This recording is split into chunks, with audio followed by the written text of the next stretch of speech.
Homeowners in the Panhandle are rebuilding disaster-resilient homes, thanks to the Federal Alliance for Safe Homes and its network of partners and its volunteers. Flash CEO and President Leslie Chapman-Henderson joining us now, along with our hurricane expert, Dr. Rick Knapp. Leslie, good to see you.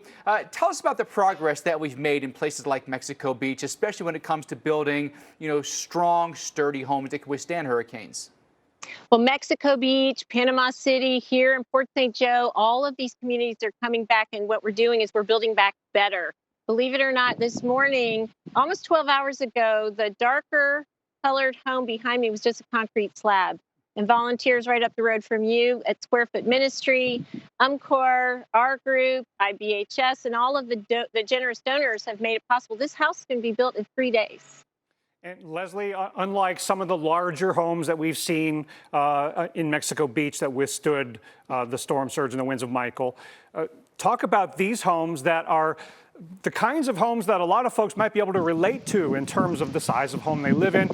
What are the additional costs to make it better than it was before as compared to building it kind of status quo? Well, what's so great and what's so important about these projects is to show that it just takes a little bit more, okay? Few more metal connectors, more closely spaced, better nailing patterns in the roof deck to keep down, just put that muscle in it. Shutters, we need shutters, and we will have them on Friday when we wrap up. Better shingles, impact resistant and wind resistant. This house doesn't have a garage door, but if it did, it's not a lot more to get an impact and wind resistant door. Leslie, a lot of homes that we saw that survived were these concrete homes built on stilts. We don't necessarily have to have an elevated home, do we, to be storm ready?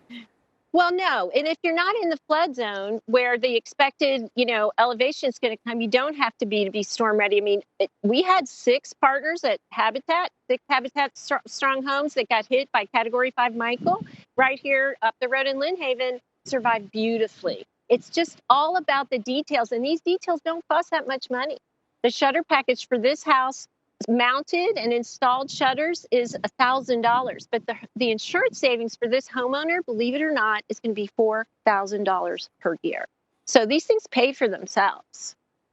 And Leslie, these are things that can be done certainly with a rebuild, but is a lot of what you're doing things that can happen with a renovation?